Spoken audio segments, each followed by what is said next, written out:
ओम शांति। आज का वरदान है कंबाइंड रूपधारी बन, सेवा में खुदाई जादू का अनुभव करने वाले, खुदाई खिदमतगार भव। कंबाइंड रूपधारी बन, सेवा में खुदाई जादू का अनुभव करने वाले, खुदाई खिदमतगार भव। खुदाई खिदमतगार भव, ये वरदान बाबा ने हमें आज दिया है। खिदमतगार का मतलब होता है सेवाधारी, तो खुदाई खिदमतगार यानी ईश्वरीय सेवाधारी। बाबा ने वरदान को एक्सप्लेन किया है, स्वयं को सिर्फ सेवाधारी नहीं लेकिन ईश्वरीय सेवाधारी समझकर सेवा करो। स्वयं को सिर्फ सेवाधारी नहीं लेकिन ईश्वरीय सेवाधारी समझकर सेवा करो। इस स्मृति से याद और सेवा स्वतः कंबाइंड हो जाएगी। इम्पॉर्टेंट लाइन है, इस स्मृति से याद और सेवा स्वतः कंबाइंड हो जाएगी। जब खुदा को खिदमत से जुदा कर देते हो तो अकेले होने के कारण सफलता की मंजिल दूर दिखाई देती है। जब खुदा को खिदमत से अलग कर देते हो तो अकेले होने के कारण सफलता की मंजिल दूर दिखाई देती है। इसलिए सिर्फ खिदमतगार नहीं, सिर्फ सेवाधारी नहीं लेकिन खुदाई खिदमतगार हूँ, ये नाम सदा याद रहे तो सेवा में स्वतः खुदाई जादू भर जाएगा और असंभव भी संभव हो जाएगा। तो खुदाई खिदमतगार क्यों हमें समझना है और खुदाई खिदमतगार होता क्या है, ये बाबा ने हमें बताया। खुदाई खिदमतगार माना ईश्वरीय सेवाधारी। तो बहुत इम्पॉर्टेंट बात एक बाबा ने हमें बताई, क्योंकि जब भी हम सेवा में जाते हैं तो एक प्रॉब्लम आती है। वो प्रॉब्लम है जैसे ही द मोमेंट आप कर्म में आ रहे हो, चाहे अपने घर से संबंधित कोई कर्म कर रहे हो, सेवा से स्थान से संबंधित कोई कर्म जब भी हम कर रहे हैं तो उस दौरान याद और सेवा ये बैलेंस जो है वो नहीं रहता है। या तो हम ज़्यादा कर्म के कॉन्शियस हो जाते हैं, एक्शन कॉन्शियस हो जाते हैं, या हमें लगता है कि एक स्थान पर बैठ के जो है योग करना तो उसमें हमारी स्थिति ठीक रहती है, कर्म में बिगड़ जाती है। तो इसलिए ये चीज़, इसको बैलेंस कैसे किया जाए वो बाबा ने आज बताया कि जब भी सेवा करते हो या कोई भी घर परिवार से ऑफिस से संबंधित हम काम कर रहे हैं, बाबा ने तो हर एक कर्म की ही डेफिनेशन बदल दी ना। ब्राह्मणों के लिए तो बाबा ने कहा है, चाहे घर गृहस्थ में रहते हो, बाहर रहते हो, ऑफिस में रहते हो, सेवा स्थान पर रहते हो, समर्पित हो, कुछ भी हो, बाबा ने हमें एक बात बता दी है कि आपका जो भी कर्म है वो सेवा है। कोई भी कर्म, चाहे हम गृहस्थ में हैं चाहे हम ऑफिस में हैं, तो वो मैटर नहीं करता, लेकिन हमारा हर कर्म सेवा है। अब हो क्या रहा है, जैसे ही सेवा में जाते हैं, कर्म में जाते हैं, स्थिति बिगड़ने लग जाती है। तो उसके लिए बाबा ने कहा कि खाली सेवाधारी भी ना समझो अब खुद को कि मैं सेवाधारी हूँ, क्योंकि उसमें भी नाम मान शान, अपनी क्वालिटीज़ का अभिमान, बहुत सारा मार्जिन है उसमें हमारी स्थिति गिरने का। लेकिन बाबा कहते हैं कि उसमें भी ये समझो मैं खुदाई खिदमतगार हूँ।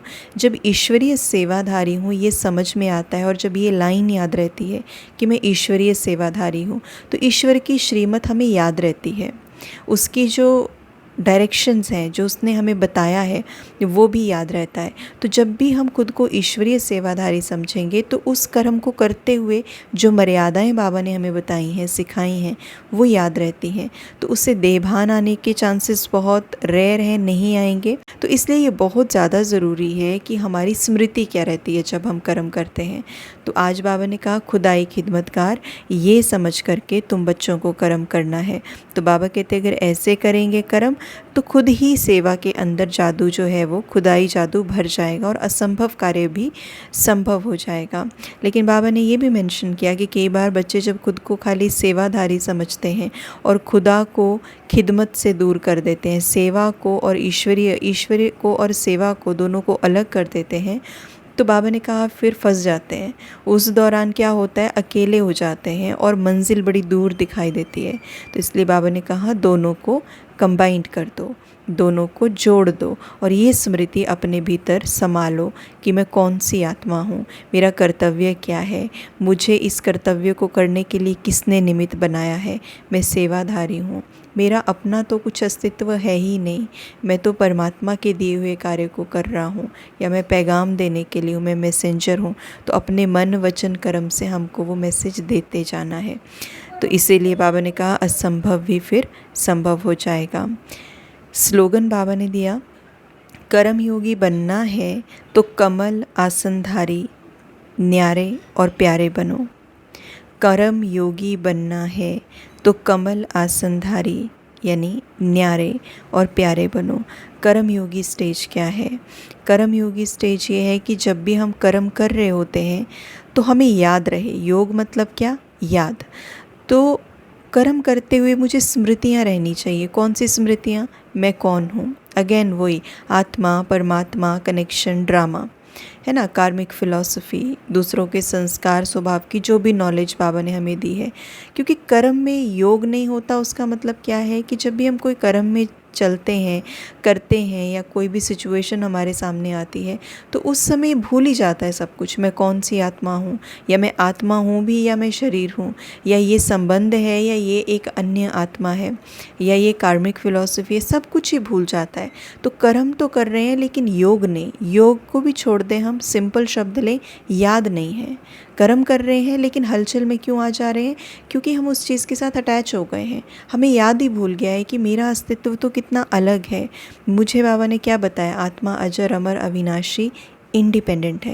लेकिन जैसे ही कर्म में आते हैं अटैच हो जाते हैं। क्यों? क्योंकि कर्म में योग नहीं है, स्मृति भूल गई, याद भूल गई। तो इसीलिए बाबा ने कहा कि कर्म योगी बनना है तो न्यारे और प्यारे बनो, यानी कमल आसनधारी बनो। न्यारे और प्यारे, डिटैच हो जाओ। और न्यारा प्यारा हम कब बनते हैं? जब हमें बाबा की बताई हुई स्मृतियाँ याद रहती हैं। और उनमें भी नंबर 1 स्मृति कौन सी है?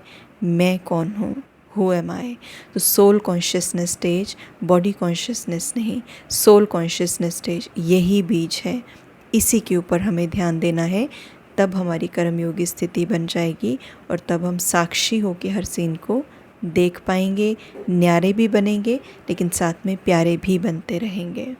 ओम शांति।